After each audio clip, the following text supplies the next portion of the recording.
I believe this is the last talk. On Wednesday we'll have some dialogues for 5 days. Why are you all sitting so quietly?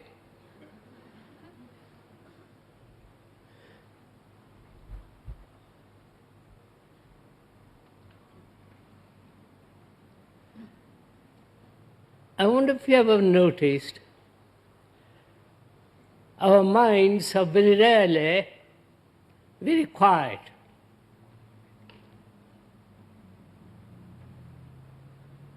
Silent. Having no problems, or having problems, putting them aside for a while, and having a free mind, a mind that's not cluttered, a mind that's not stretching out, not seeking anything, but absolutely quiet, silent, and perhaps observing not only what is happening in the world, but also what is happening in the inner world, in the world of one's own existence, one's own attitudes, travails, just to observe.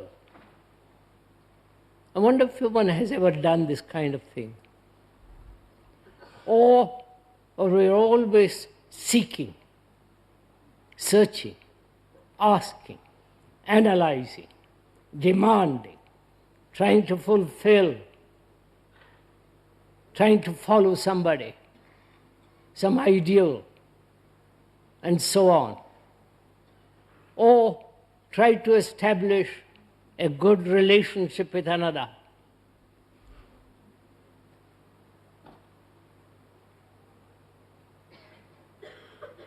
I wonder why there is this constant struggle and strife and seeking.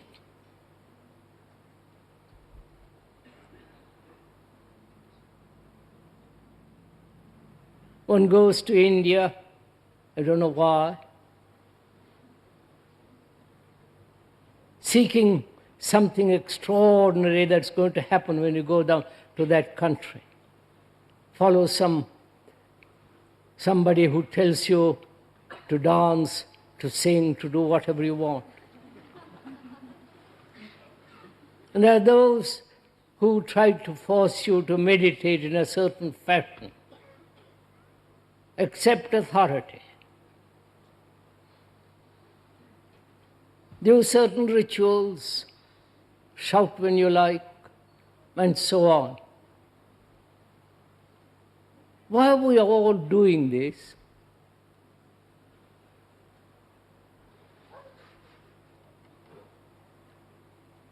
What is our everlasting thirst?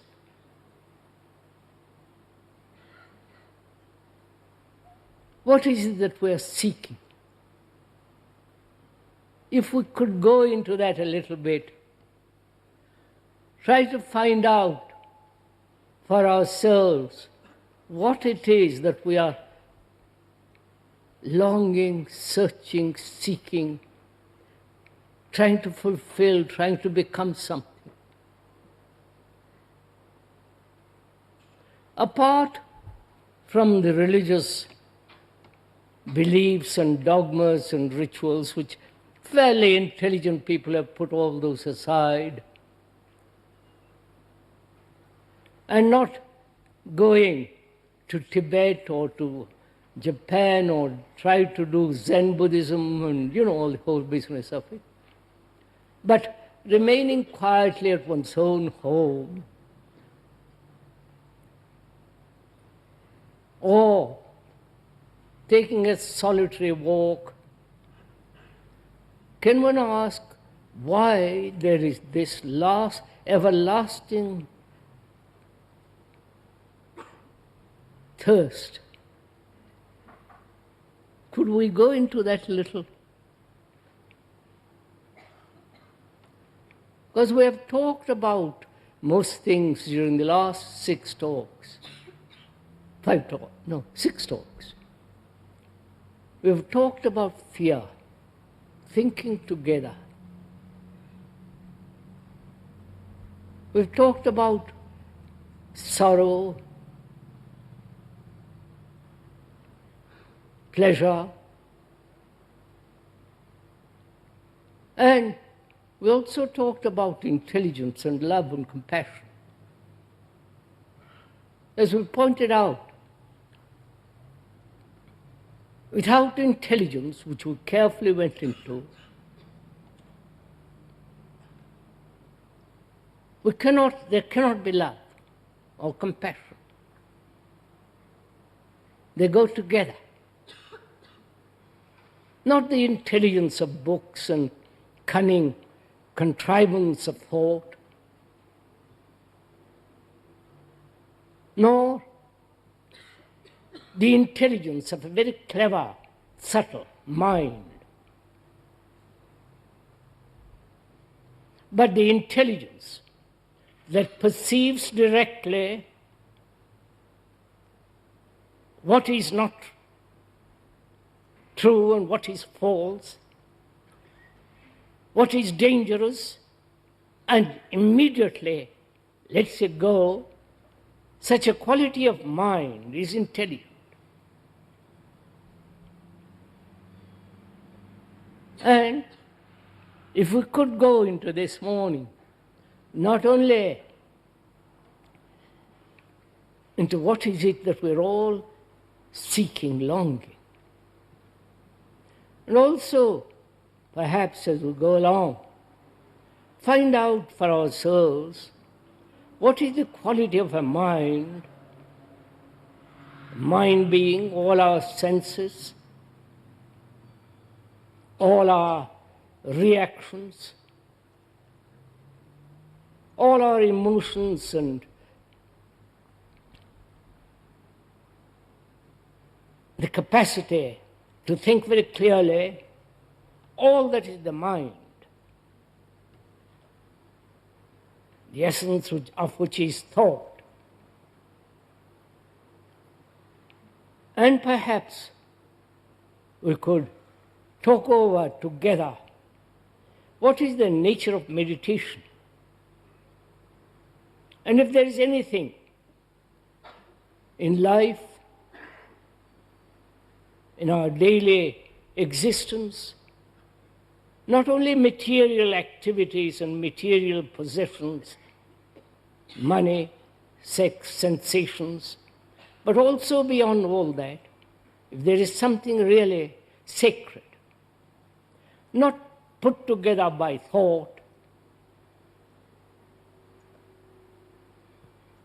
not the images that thought has created in various forms, in various cathedrals, temples, and so on, but actually for ourselves find out,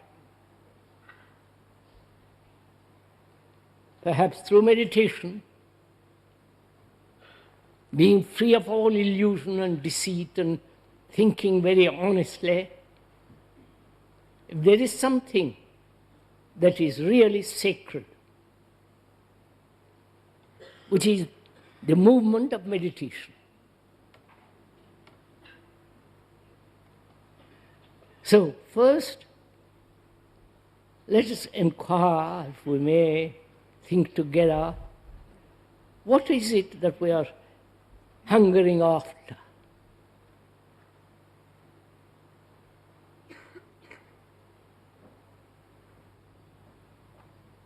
Most people have had various types and varieties of experiences. Not only sensual experiences, but incidents that have brought about various emotional, sensational, and romantic movements, but also these experiences that one has had are rather trivial. And perhaps all experiences are rather trivial.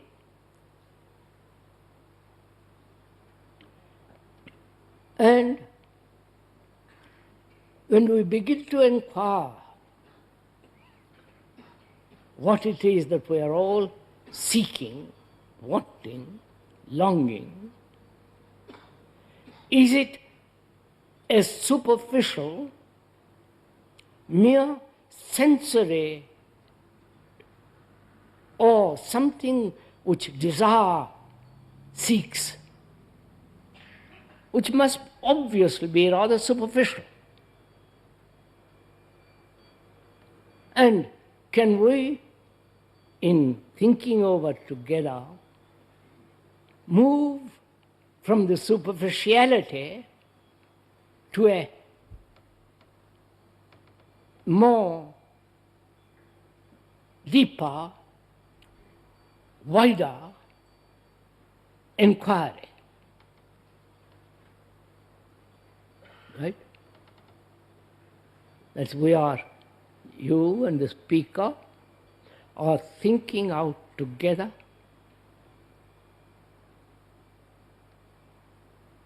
If all our longings are merely superficial, sensory demands, please, or is the longing, the searching, the thirst for something far beyond all that? You understand my question?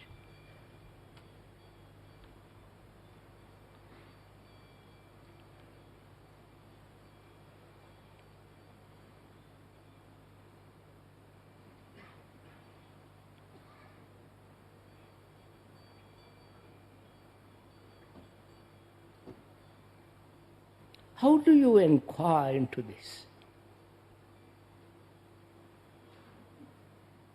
When you are put this question, whether your inquiry, your longing, is merely superficial, such as wanting more money, better relationship, trying to fulfill, trying to become happy, trying to, superficially, on the surface, how do you inquire into that? Through analysis? Analysis is still the same movement of thought. Looking back. And analytically, thought examining itself and its accidents, its experiences, its examination will still be limited. Because thought is limited. That's clear. But that's the only instrument we have. And so we keep on repeating, using the same instrument, knowing that it's limited, and knowing that it cannot solve the problem, or have the capacity to inquire very deeply, and yet we keep on doing this. Right? We never realize, I think, that this instrument, however blunt, however used up, cannot solve the problem, and therefore put it aside. We don't seem to be capable of doing that. Why? Please inquire with me. You understand my question?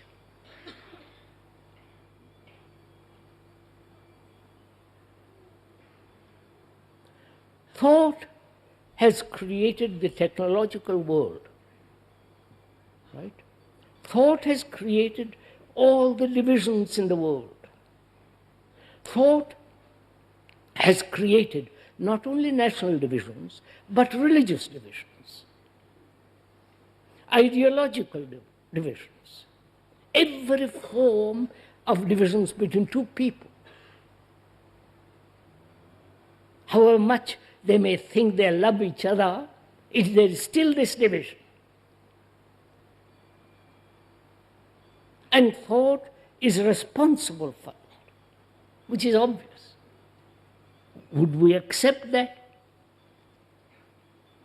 That thought in its activity will inevitably, being limited, being the result of the past, must inevitably bring about a division and therefore limit it. Thought can never see the whole, right?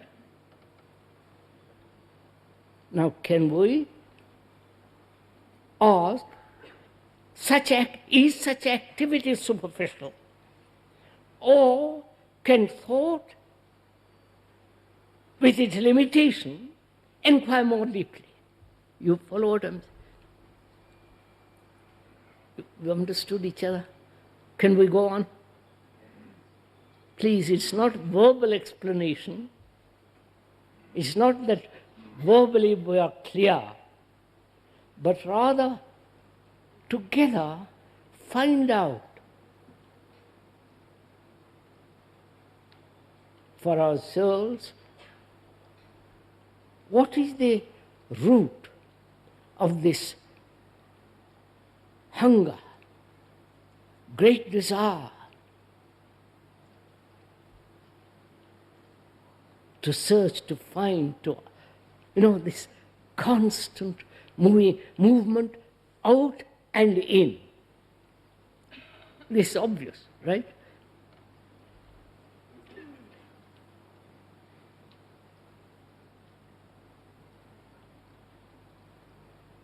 Is observation, to observe, the instrument of thought? You follow? Please go into this little bit with me. To observe, does that involve the movement of thought? You may observe, then conclude, conceive, create through that observation. The creation, the activity through that observation is the movement of thought. That's what we generally do. I see that color, one sees that color, there is the observation of it, then like and dislike, prejudices, all those are the movement of thought. Right? Can one observe without any of the movement of thought?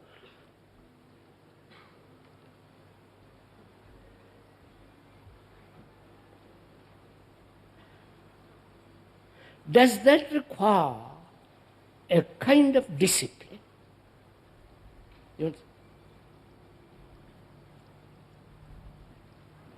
Discipline, the root of it is to learn. To learn, not to conform, not to imitate, not to make the mind dull, routine, all that, but to learn. Now, can one learn that the activity of observation without the thought creating the image out of that observation and acting according to that image? Right? Can one merely observe, which is to learn, to observe and to learn, or to be aware the movement of thought interfering with that observation, to learn about it, which is actual discipline, to learn. I wonder if you Are we following each other? Are we doing it as we're talking, or you're going to think it over?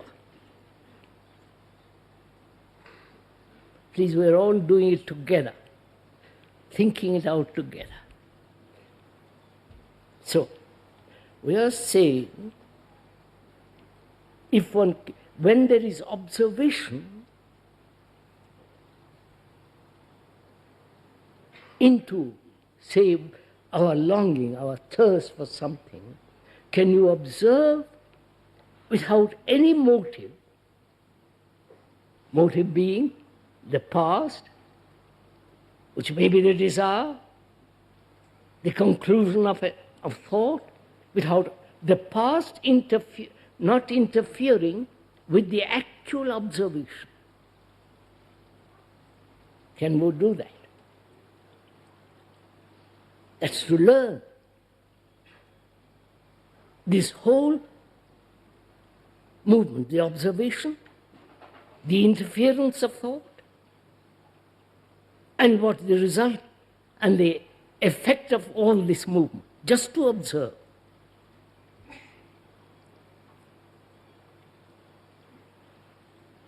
One wants to learn.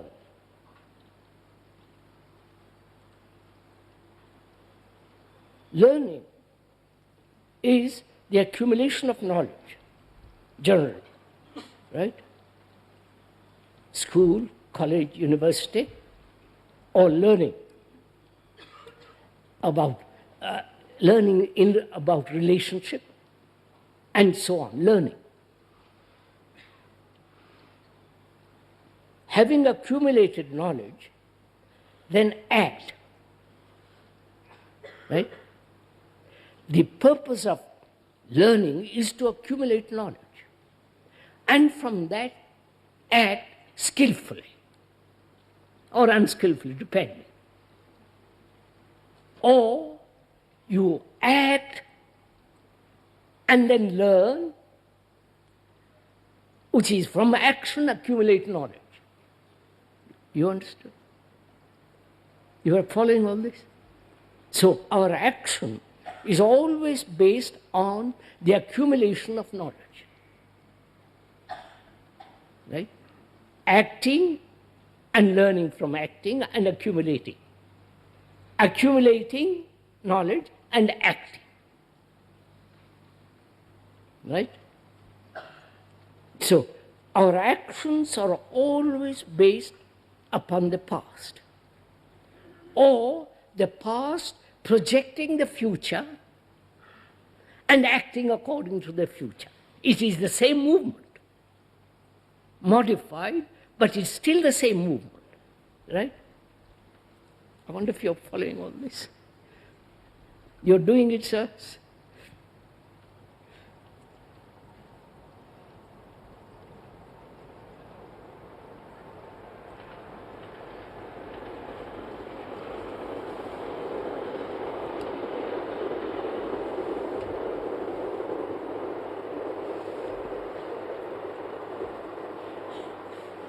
Calm, hot.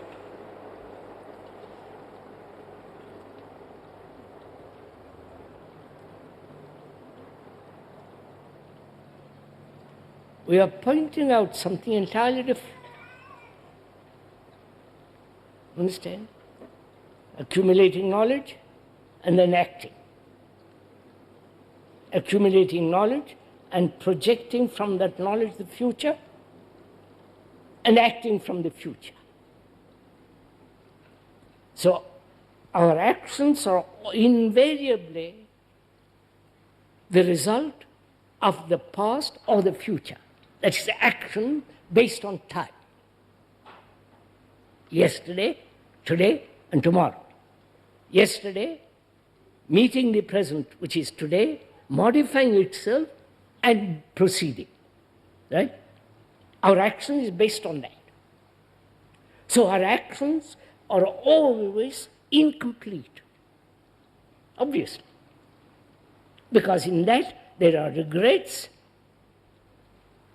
a sense of frustration. They're never complete, obviously. Right? Now we are pointing out something else. totally different thing, which is an observation in which the past and the future doesn't exist. Just to observe, as one observes, if he's a good scientist, through a microscope, observing what is actually going on.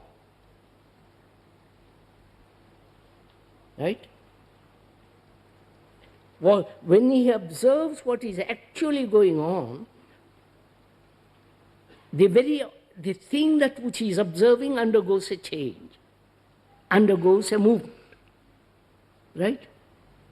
Please listen to this. That one, can one observe the longing, the seeking, the urge, the intense energy that is demanded, just to observe that without the movement of the past. You have got it? Are you following all this? It's not terribly intellectual, please. It is merely logical, merely reasonable, and therefore rather sane. Sane, which means healthy.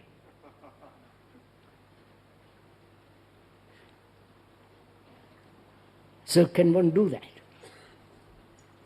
To observe our longing,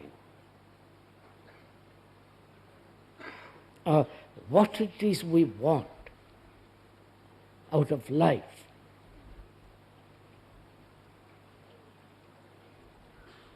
What it is we are seeking, hunting. Most of us are. Otherwise you all wouldn't be here.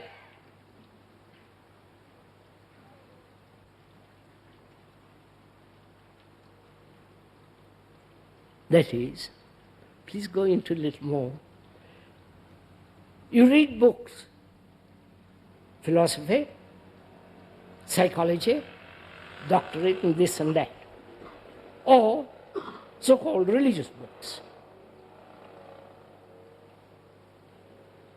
In those, they're always pointing out that there's something beyond. Parapsychology, you understand? More, something more and more, deeper and deeper and deeper. And having read those, one would say, perhaps there is. I'm going after that. And then one gets caught by the priests, by the gurus, by the latest fashion, and so on. Till you think you have found something which is satisfying, right?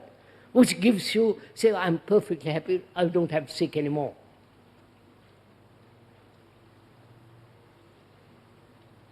Which may perhaps be an illusion. And most people like to live in illusions.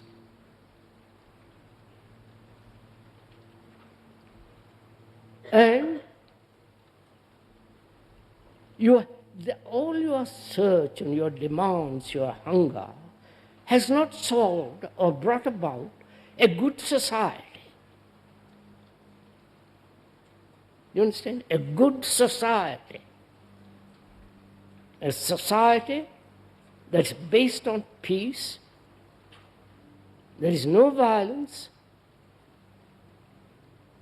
There is no each one trying to fulfill his own ambitions, all the rest of the violence. The purpose of our inquiry into all this is to bring about a good society in which we human beings can live happily, without fear, without conflict, without all this striving, struggling, all the brutality and all the rest of it. Because that is that is the intention of inquiry. Because society is built out of the relationship of people. If our relationship is not correct, precise, actual, then we create a society which is now, which is what's happening in the world. Right?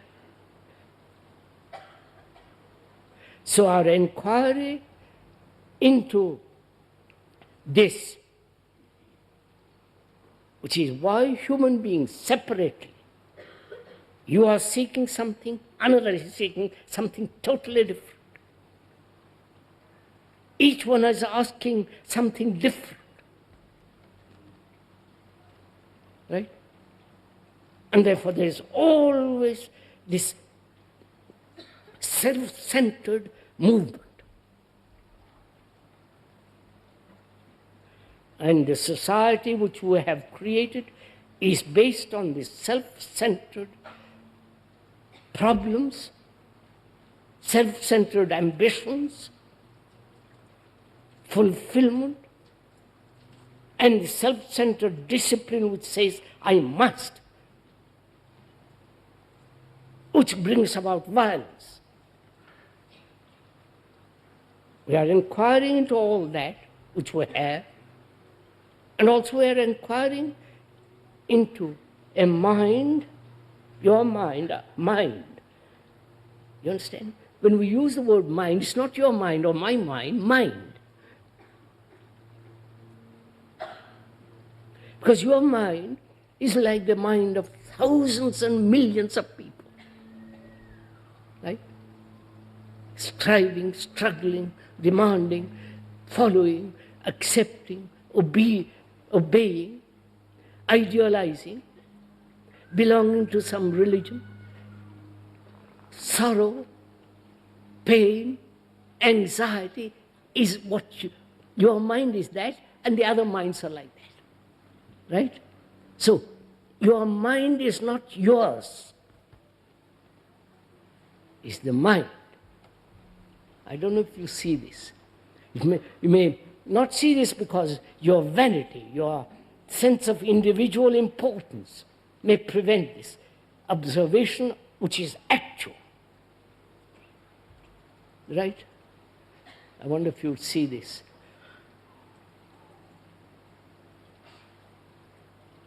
That's why, until we really understand this, that we human beings are so similar psychologically.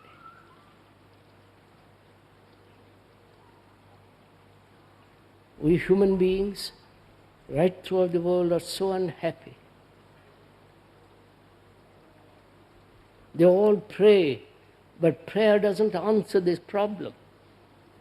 They are still unhappy, still striving, still despairing. This is the common mind.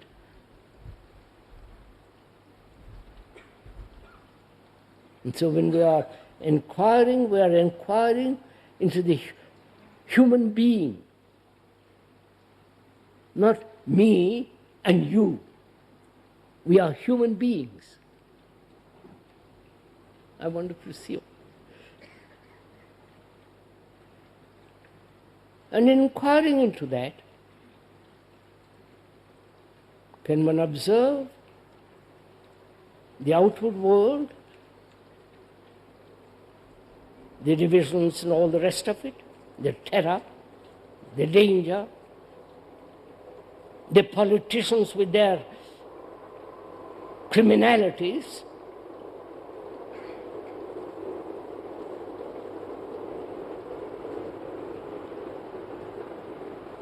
can we observe all that? Just to observe, not draw a conclusion. If we observe what is happening out there, and equally observe what is happening inwardly, then our actions are not your action and my action. I don't know if you follow this. Because we are then acting together. Do you understand? Because we have observed the same thing together.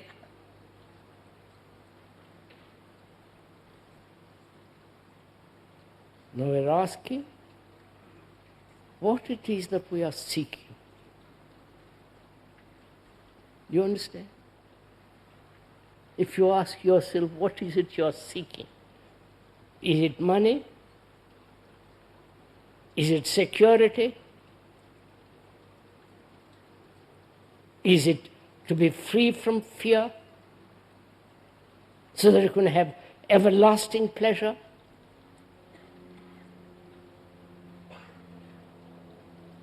Is it that you are seeking to be free from the burden of sorrow?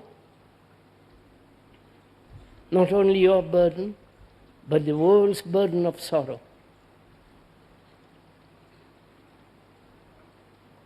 Or are you seeking, apart from all the religious nonsense, or are you seeking something which is timeless?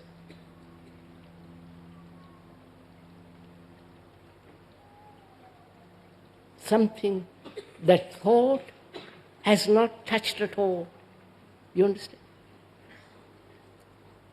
Something essentially original.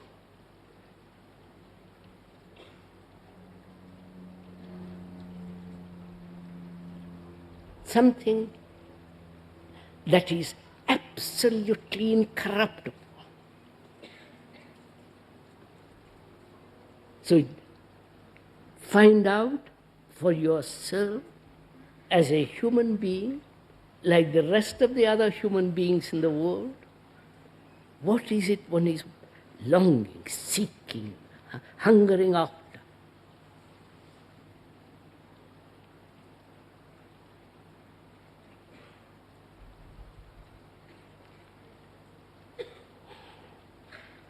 If one is wanting experience,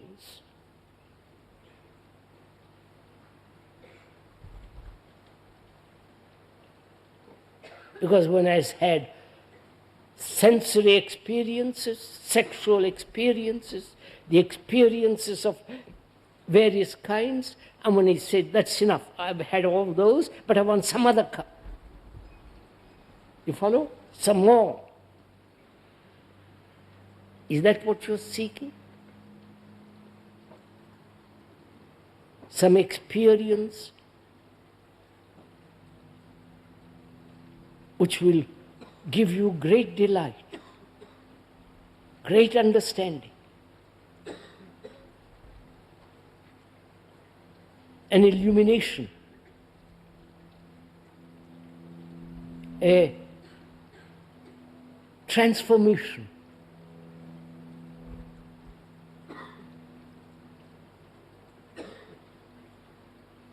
How will you find out?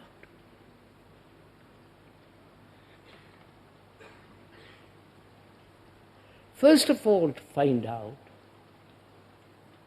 one must be free of all illusion, right?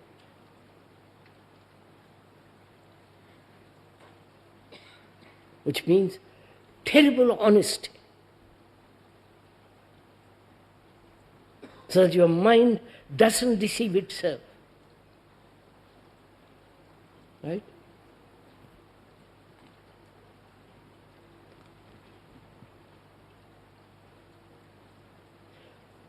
Not to deceive itself,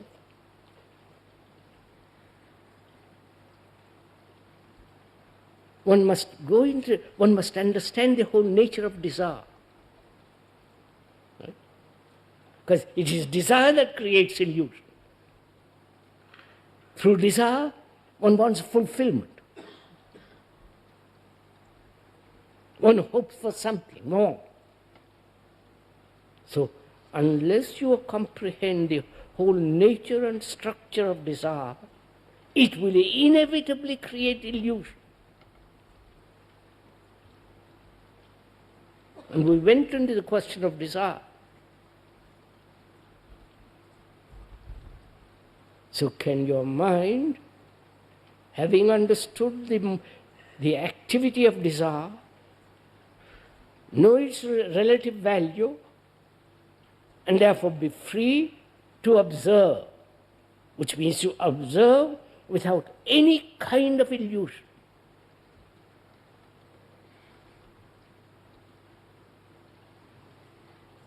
Nationalism is an illusion, right? Obviously. That's very easy.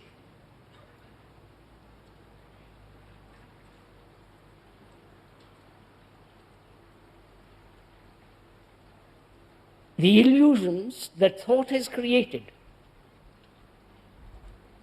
right, is when aware of the illusions.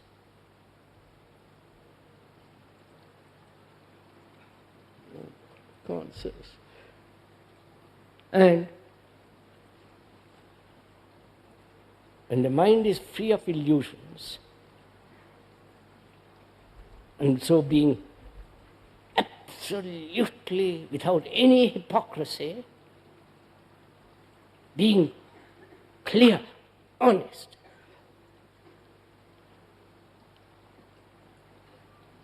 then we can begin to inquire. Inquire into something, asking whether there is a timeless existence. You understand? A timeless truth. That is, this is where meditation comes into being, right? You following all this? Have any of you done meditation? Probably not, or probably have. Transcendental meditation, Tibetan meditation, the Hindu meditation, the Buddhist meditation, the Zen meditation. Probably you have played with all those, seriously or flippantly.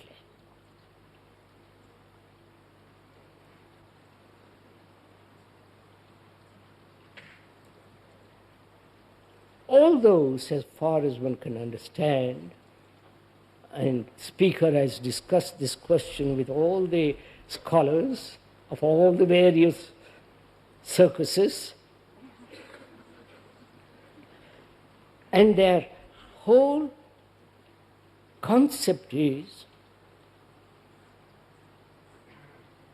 that thought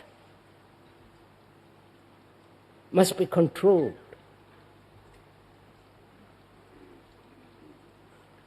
That one must have discipline. One must subjugate one's own feeling to something other than what is. Through awareness, through control, through constant alertness. You know all this, don't you? And repeat certain mantras, slogans. You can repeat Amen or Coca-Cola or what you like. No, don't laugh. They're all similar.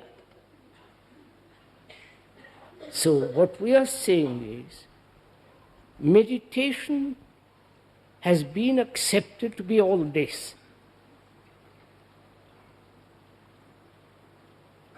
Now, if you want to find out what is meditation, not just accept what somebody says, if you want to find out,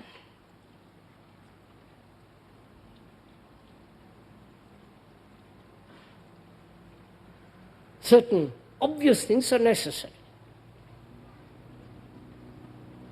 There must be no authority.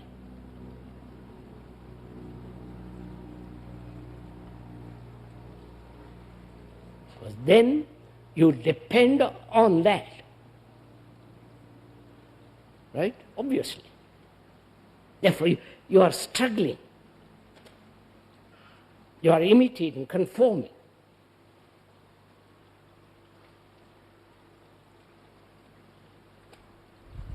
And one must understand the nature of control.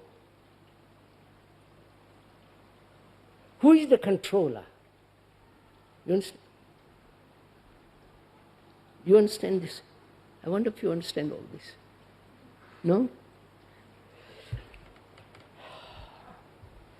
Are you interested in all this? Because it's your life, not my life. It's your everyday life we are talking about.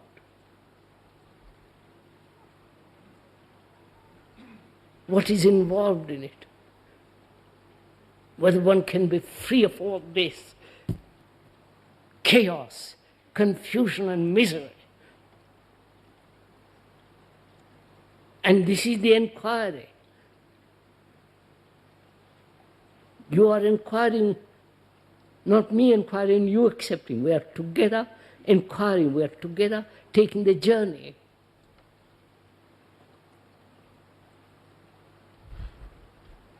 So first, as we said, no authority, which means cease to be second-hand. You understand? We're all second-hand people.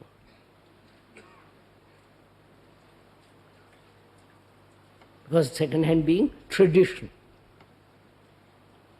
We never say, look, I put away all that, let me look.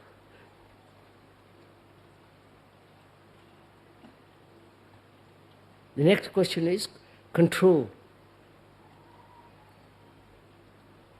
From childhood we are trained, educated to control, to suppress, or the other extreme, which is what is happening now. Do what you like.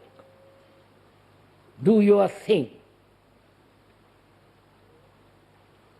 Which is the opposite of the other. So one must understand the whole movement of control. Is there a way of living? Please listen to this. Is there a way of living without any form of control?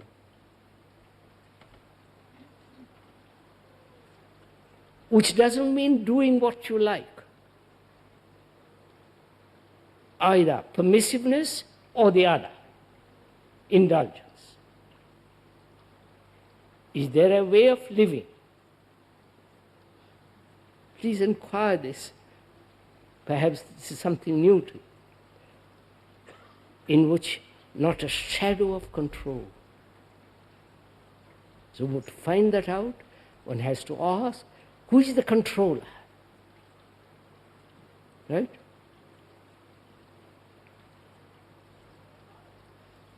We are inquiring into what is meditation. Because perhaps if one can understand the nature of meditation, not the meaning of the word. Meaning of the word is very simple, to ponder, to think over, to inquire and so on, so on. But apart from the word, to find out what is meditation. It may, in this inquiry,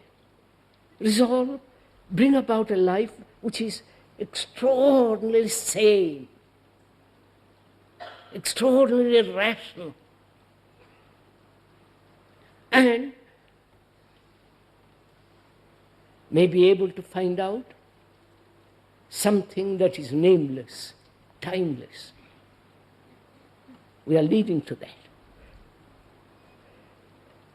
So who is the controller? Who says, I must control my feelings, or I must allow my feelings to flow, and so on. Who is that entity that says, I must control? You understand? Control and the controlled. The controller and the thing to be controlled. So there are divisions. Who is this controller? Is it not still the movement of thought? Thought has said, please follow this.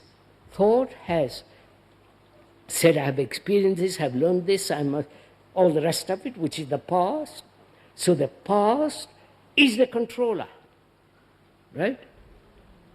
And that which is happening now has to be controlled by the controller, right?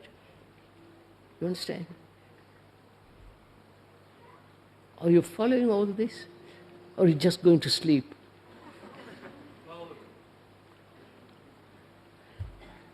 Actually doing it, sir, I'm not talking for my benefit, right?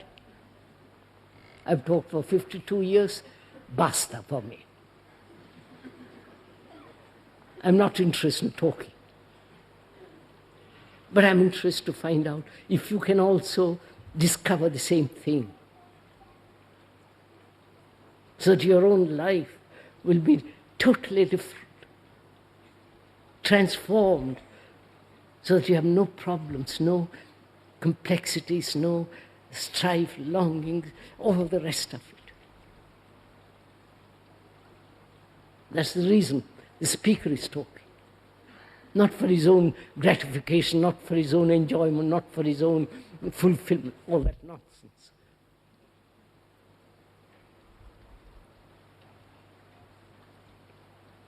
So the controller is the result of thought based upon knowledge, which is the past, and that thought says, I must control that which is happening now, right? The actual.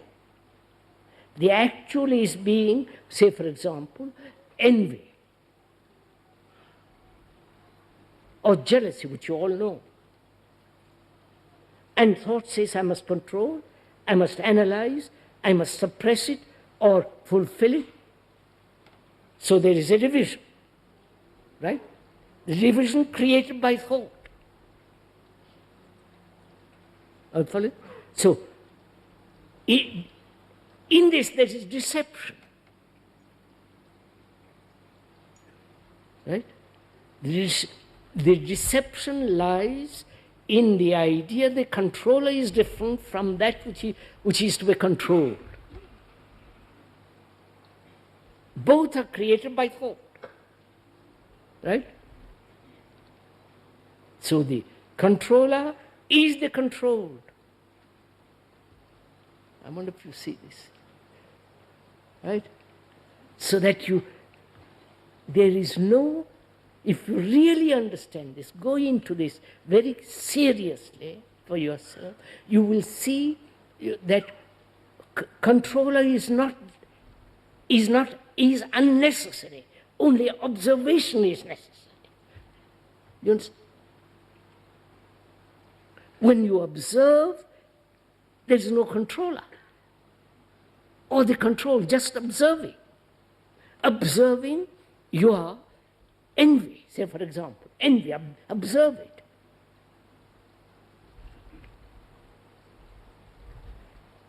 Without naming it, without denying it or accepting it, just to see this sensation, this reaction which arises, which has been called envy, and to look at it without the word. You're following all this? Then, when there is no word, because the word represents the past. You're following all this? And when you use the word envy, it strengthens the past.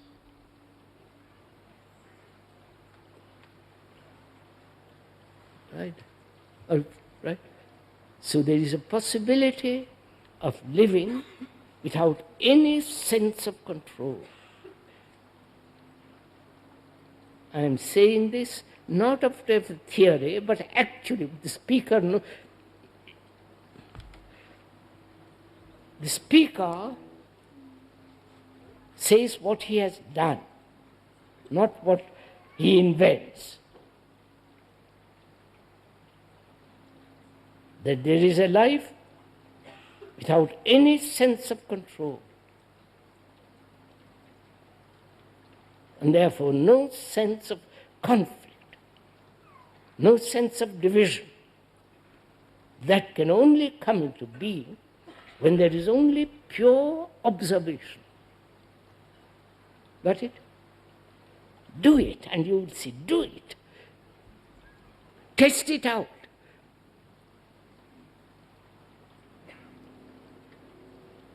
When there is no conflict whatsoever, what takes place in the mind? You understand?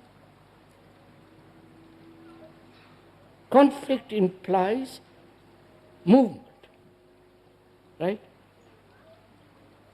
Movement is time. Right? Time being from here to there, both physically and psychologically. That is,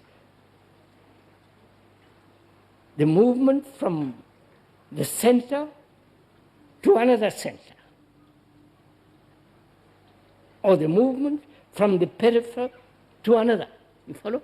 There's this constant movement in all of us. Now, if you observe this movement very carefully, and as you observe what takes place in the mind, you're following all this? First, you have understood no authority, the nature of thought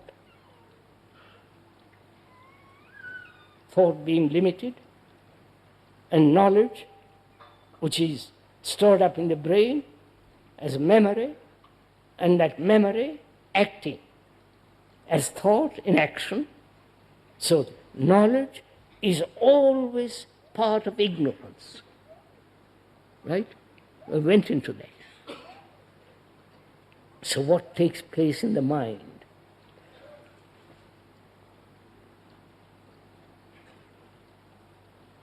You understand, the mind, as we've gone into it, is not only the capacity to think clearly, objectively, impersonally, and the things that thought has created, technologically, all the rest of it in the world, and thought has also created all the inward problems, right? When one observes all this, the mind has the capacity to act not from thought, but from pure observation. You get this? I want to understand. Please, sirs, all this is logical, is nothing sectarian, nothing Eastern philosophy, none of that. Though the speaker is born in that country called India, he's not an Indian. He's got a passport. That's all.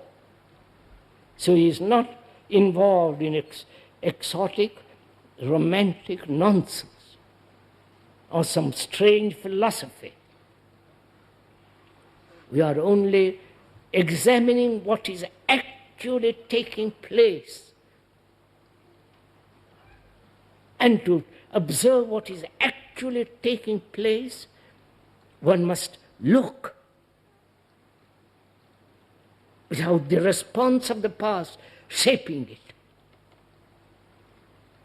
From that pure observation, there is action. That is intelligence. And that is also the extraordinary thing called love and compassion.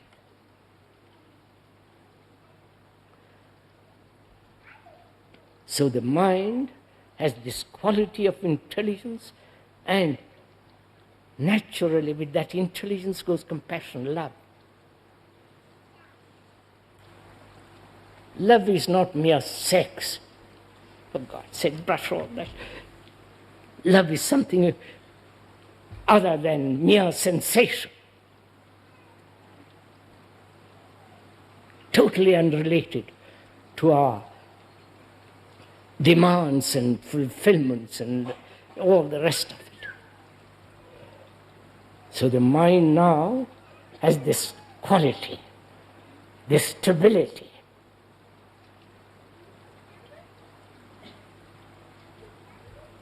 It's like a rock in the midst of a stream, in the midst of a river, immovable. Everything, you follow?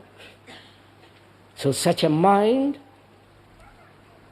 because it's understood relationship with each other, we went into that. Relationship is not based on image. And say, you have an image about me and I have an image about her.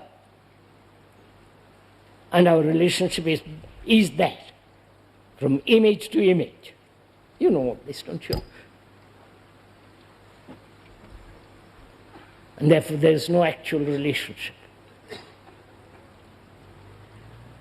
There may be the relationship of touch, of the senses. But that's not actual, deep, profound relationship with another. If there is not that profound relationship, there is conflict. And out of that conflict we create this society, which is utterly immoral, violent, murderous.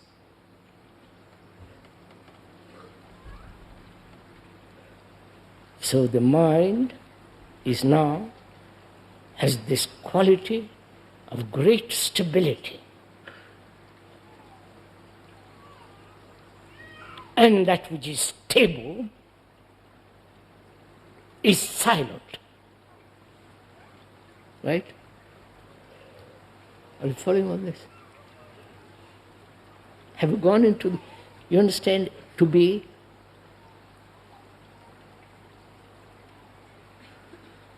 absolutely clear, to have clarity which can then examine any problem. That clarity is stability. You understand?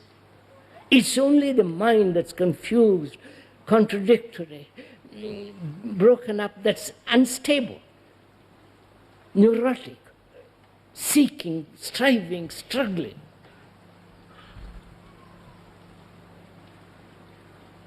So we've come to a point where the mind is totally clear and therefore completely immovable. You understand? Immovable, not the sense of a mountain, but immovable in the sense that it is so completely, has no problem, you've got all that. Therefore it's extraordinarily stable and therefore pliable. Right? Now, such a mind is quiet. And you need to have a mind that's absolutely silent, absolutely, not relatively. There is the silence when you go of an evening in the woods. There is great silence. All the birds have gone to bed. The wind, the whisper of the leaves have ended. There is great stillness. There is the outward stillness. And people observe that stillness and say, I must have that stillness, and therefore depend on the stillness of being alone. You understand? Beings in a solitude. That's not stillness. And there is the stillness created by thought, which is, thought says, I must be still. I must be quiet. I mustn't chatter. And gradually it produces a stillness. But that's not it, because it's the result of thought operating on noise. Right? So we are talking of a stillness which is not dependent on anything. And it is only that quality of stillness, that absolute silence of the mind, that can see that which is eternal, timeless, nameless. This is meditation. Right?